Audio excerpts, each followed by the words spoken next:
नमस्कार। देश काल में आपका स्वागत है। मैं हूं मुकेश कुमार।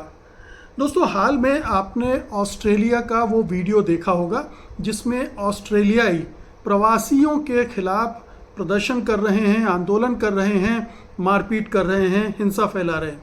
और उस पूरे प्रदर्शन के केंद्र में थे भारतीय, जिनके बारे में वो कह रहे थे कि पिछले 10 सालों में लगभग 9 लाख भारतीय ऑस्ट्रेलिया आकर बसे हैं और इनकी वजह से उनकी नौकरियों पर बन आई है और जो माहौल है, सांस्कृतिक सामाजिक माहौल है, वो प्रभावित हो रहा है। तो ऑस्ट्रेलिया के वो दृश्य को याद कीजिए तो आपको लगेगा कि ये केवल ऑस्ट्रेलिया में हो रहा है, लेकिन ये वर्ल्ड वाइड हो रहा है। और सबसे ज़्यादा ऑस्ट्रेलिया के बाद कहीं देखने को मिल रहा है तो वो अमेरिका है।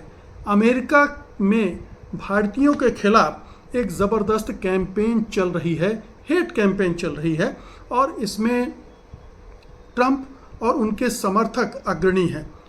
पूरा राइट विंग टारगेट कर रहा है प्रवासियों को, हर तरह के प्रवासियों को, लेकिन उसमें भी ख़ास तौर पर भारतीयों को टारगेट किया जा रहा है। और तमाम इन्फ्लुएंसर भी इसमें कूद पड़े हैं।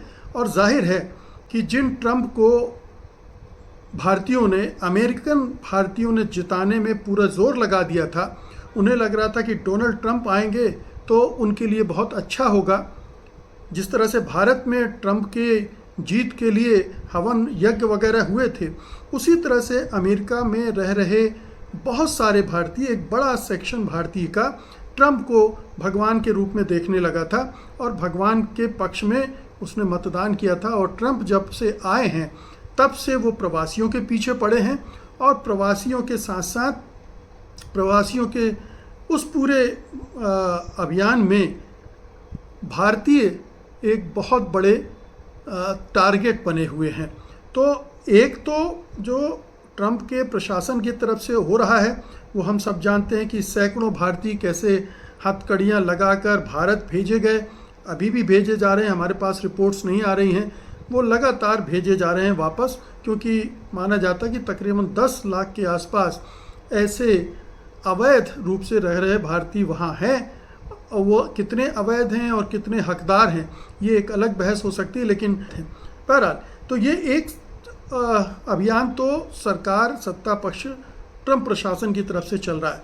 लेकिन उनकी जो पार्टी है, रिपब्लिकन पार्टी, और उससे जुड़ा जो मेक अमेरिका ग्रेट अगेन का जो मुहिम है उनकी, और उस मुहिम से जुड़े जो लोग हैं वो अलग से कैंपेन कर रहे हैं। और प्रवासियों के खिलाफ उनकी कैंपेन है, लेकिन वहाँ भी भारतीय ही निशाने पर हैं। अब मैं हाल की कुछ चीज़ें आपको बताता हूँ कि किस तरह से वहाँ पर ये हेट कैंपेन अब बढ़ती जा रही है। कुछ जो इन्फ्लुएंसर इसमें कूदे हैं उनकी बात करूँगा मैं। सोशल मीडिया इन्फ्लुएंसर, ख़ास रूप से जो दक्षिणपंथी विचारधारा वाले लोग हैं, वो भारतीयों और भारत के खिलाफ नफ़रत को बढ़ावा देने में लगे हुए हैं। ये इन्फ्लुएंसर अक्सर एक्स जैसे प्लेटफॉर्म पर एक्टिव होते हैं और अपनी बड़ी फॉलोइंग के वजह से भारत और भारतीयों के खिलाफ नकारात्मक धारणाएं प्रचारित करते हैं, उनके प्रति घृणा पैदा करते हैं। एक है चार्ली किर्क और turning point USA. Charlie Kirk एक बहुत बड़े मागा समर्थक हैं और टर्निंग पॉइंट यूएसए के संस्थापक भी हैं। उन्होंने अप्रवासियों के खिलाफ बहुत ही घृणास्पद टिप्पणियां की हैं और उन टिप्पणियों में से परोक्ष रूप से ज़्यादातर भारतीयों को प्रभावित करती हैं। हालांकि उन्होंने डायरेक्टली भारतीयों को निशाना नहीं बनाया है, लेकिन जिस तरह से उन्होंने बातें की, जैसे मसलन उन्होंने कहा कि अमेरिकी नौकरियों के लिए खतरा बन गए हैं और जो H-1B वीज़ा धारकों को ख़ास तौर से चिन्हित किया है। और आपको बता दें कि जो H-1B वीज़ा है उसमें से 70% भारतीयों को मिले हैं। तो परोक्ष रूप से उन्होंने भारतीयों को टारगेट किया है। अगस्त 2025 में उन्होंने एक्स पर बहुत सारी पोस्ट साझा की हैं और उनमें अप्रवासियों को अमेरिकी संस्कृति को बदलने की बात कही है। यानी भारतीय और जो दूसरे प्रवासी हैं वो अमेरिकी संस्कृति में बदलाव ला रहे हैं, उनकी वजह से असर पड़ रहा है अमेरिकी संस्कृति को। अब एक दूसरे जो बड़े दक्षिणपंथी इन्फ्लुएंसर हैं, लारा लूमर, और वो भी मागा के समर्थक हैं, ट्रंप के समर्थक हैं। उन्होंने भारतीयों और भारत के बारे में बहुत सारी कंट्रोवर्शियल और मैं कहूँगा हेट्रेड से भरी हुई टिप्पणियाँ की हैं।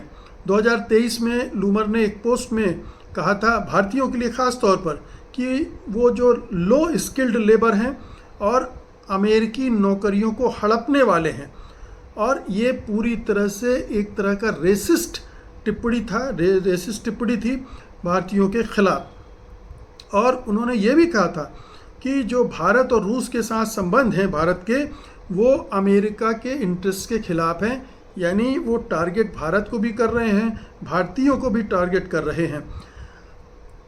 कई बहुत सारे ऐसे इन्फ्लुएंसर हैं जो बहुत बड़े नहीं हैं, नामग्रामी नहीं हैं, छोटे मोटे इन्फ्लुएंसर हैं, वो लगातार भारतीयों के खिलाफ नफ़रत भरे मीम्स और पोस्टर साझा करते रहते हैं।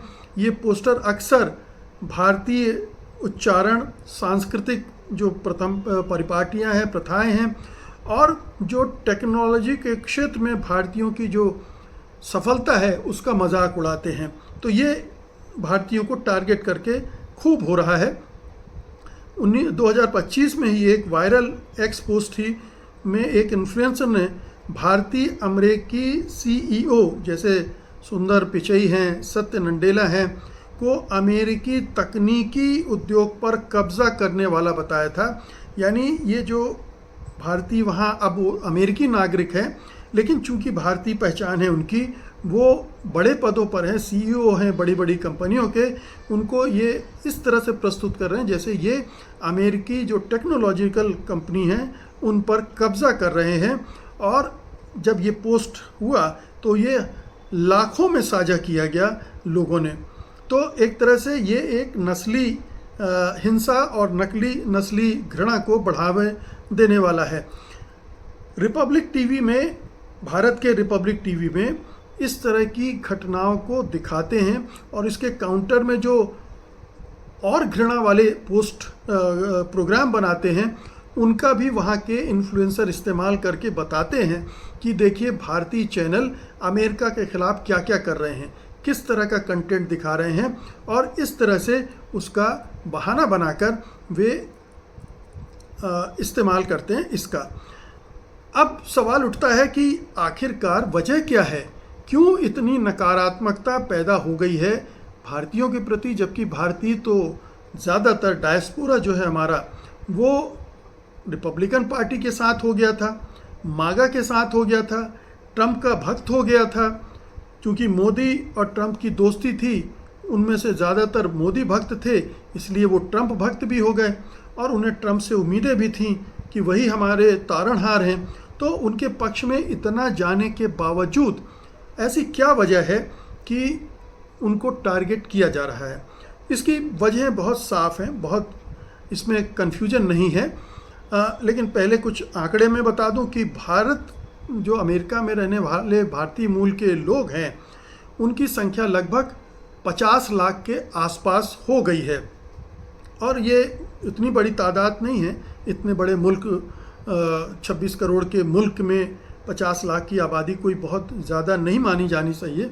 लेकिन ये भारतीय जो हैं वो अमेरिकी समुदाय की जो औसत राष्ट्रीय आय है जो अमेरिका में रहने वाले लोगों की, उससे उनकी आय लगभग दोगुनी है, और ये समुदाय शिक्षा, तकनीक और व्यवसाय जैसे क्षेत्रों में अग्रणी हो गया है।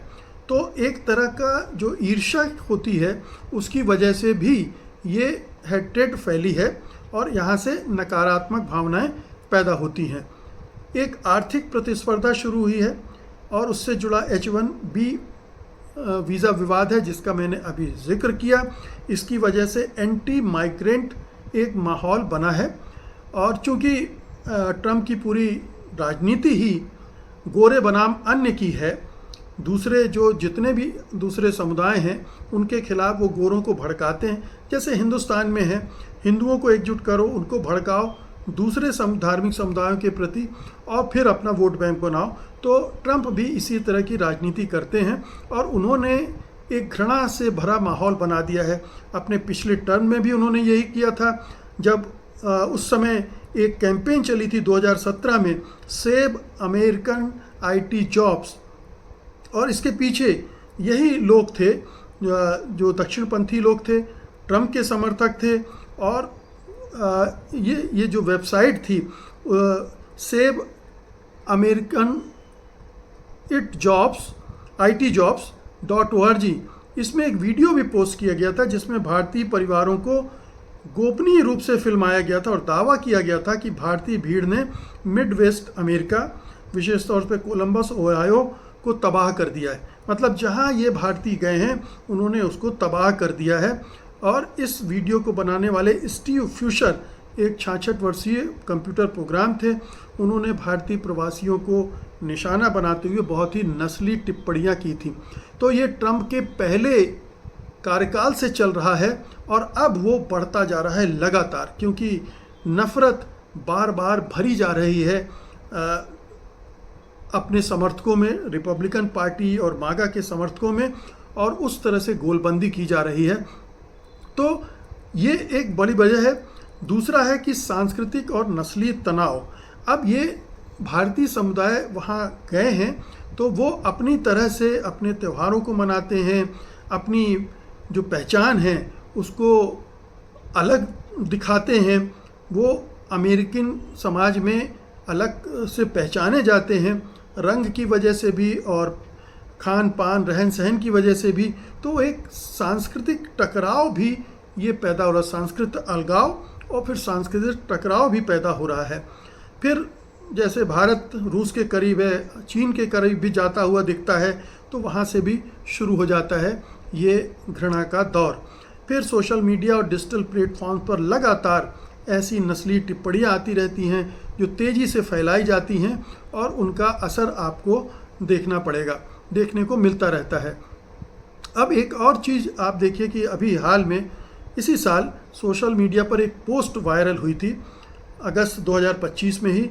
कपिल भट्ट नाम के एक भारतीय पेशेवर ने सोशल मीडिया प्लेटफॉर्म पर अपने अनुभव साझा किए थे, जिसमें उन्होंने बताया था कि अमेरिकी कंपनियों में भारतीय कर्मचारियों को अक्सर डंपिंग ग्राउंड की तरह इस्तेमाल किया जाता है।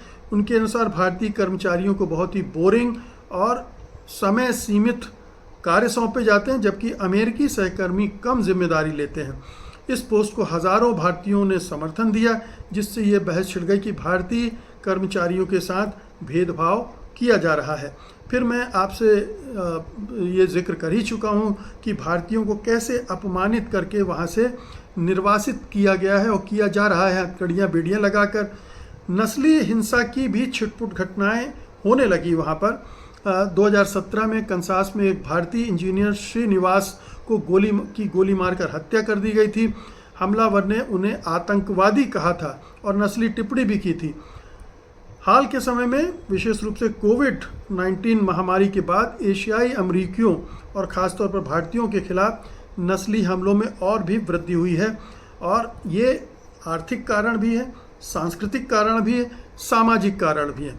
एक और बड़ा कारण है जिस पर हमें गौर करना चाहिए, और वो ये है कि भारतीय दंभ के शिकार हो गए हैं। वहाँ रहने वाले भारतीयों को लगता है कि अमेरिका का निर्माण वही करने वाले हैं। अभी ये दावा करने वाले लोग हैं कि ये अमेरिका को बनाने वाले ये भारतीय हैं।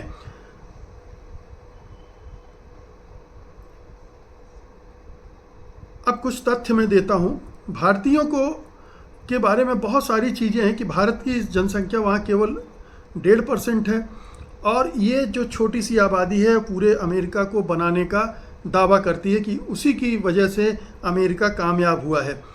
ज़्यादातर जो पहली पीढ़ी के वहाँ पर गए हैं वो भारत की सब्सिडाइज एजुकेशन का लाभ लेकर गए हैं, IITs, IIMs में पढ़कर गए हैं। जाहिर है कि हम टैक्स पेयर के पैसे से पढ़े हैं और अमेरिका चले गए और वहाँ कमा खा रहे हैं, और उसका भी दंभ वहाँ पर वो दिखा रहे हैं।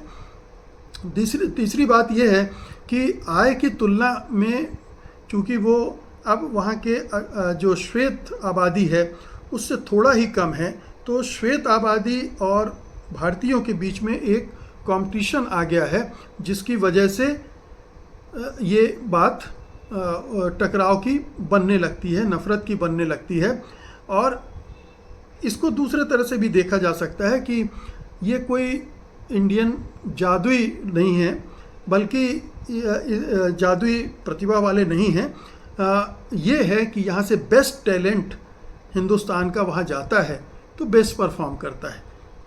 ज़्यादातर भारत से जाने वाले कम से कम ग्रेजुएट तो होते ही हैं। तो ये कुछ चीज़ें हैं जिनको अपने निगाह में रखना हमारे लिए ज़रूरी है। कुछ और चीज़ें मैं आपके ध्यान में लाना चाहता हूँ कि ट्रम्प शासन की नीतियाँ और बयानबाजी भी इसके लिए बहुत ज़िम्मेदार हैं। मैंने आपको बताया कि किस तरह से उन्होंने भारतीयों को अपमानित कर भेजा है। भारत H1B वीज़ा को लेकर वो सख्त हो रहे हैं। भारतीयों के प्रति एक मैसेज जा रहा है कि भारतीय भरे पड़ रहे हैं और उनको रोका जाना चाहिए। ट्रम्प की अमेरिका फर्स्ट की नीति और भारत के साथ व्यापार घाटे पर उनकी टिप्पणियां काफ़ी हद तक भारत विरोधी रही हैं। भारत के बारे में नकारात्मक भावनाओं को उनसे हवा मिली है। इसके अलावा भारत ने जिस तरह से रूस के साथ सैन्य और ऊर्जा के संबंध बनाए हैं, उसको लेकर भी अमेरिका में दुष्प्रचार हो रहा है और उससे भारतीय निशाने पर आ रहे हैं। तो ये कुल मिलाकर ये परिस्थितियां हैं जो बता रही हैं कि अगर ये हालात रहे तो ऑस्ट्रेलिया में जिस तरह से प्रदर्शन हो रहे हैं वो किसी भी दिन अमेरिका में भी शुरू हो जाएंगे। और अमेरिका में अच्छी बात यह है कि अभी तक हिंसा की कुछ छुटपुट घटनाएं हुई हैं, बड़ी घटनाएं नहीं हुई हैं, लेकिन वो भी संभव है। लेकिन वहाँ भारतीयों को अपने दैनंदिन जीवन में हेट्रेड कैंपेन का शिकार होना पड़ रहा है, हेट स्पीच का शिकार होना पड़ रहा है। और उन्हें ये जो मागा सपोर्टर हैं वो नफ़रत की नज़र से देखते हैं, घृणा की नज़र से देखते हैं। अब आप सोचिए कि कोई सक्सेसफुल आदमी जिसने अमेरिका को बनाने में महत्वपूर्ण योगदान दिया हो, अगर उसे इस तरह से दोयम दर्जे का नागरिक बनकर रहना पड़े तो क्या हालात होंगे। तो एक बहुत ही चिंता की बात है ये। और पूरी दुनिया में जो नस्लवाद फैल रहा है, प्रवासियों के खिलाफ हवा बन रही है, भारत में भी ये हो रहा है। घुसपैठियों के नाम पर मुसलमानों को टारगेट किया जा रहा है, तो दूसरे देशों में भारतीयों को टारगेट किया जा रहा है। इसी आधार पर ये पूरी वर्ल्ड वाइड फिनोमिना है जो कि बहुत ही नकारात्मक है और विध्वंसक है, दंगों तक ले जाती है, हिंसा की तरफ जाती है, देश अस्थिर होते हैं। बहुत बहुत शुक्रिया आपका, धन्यवाद, नमस्कार।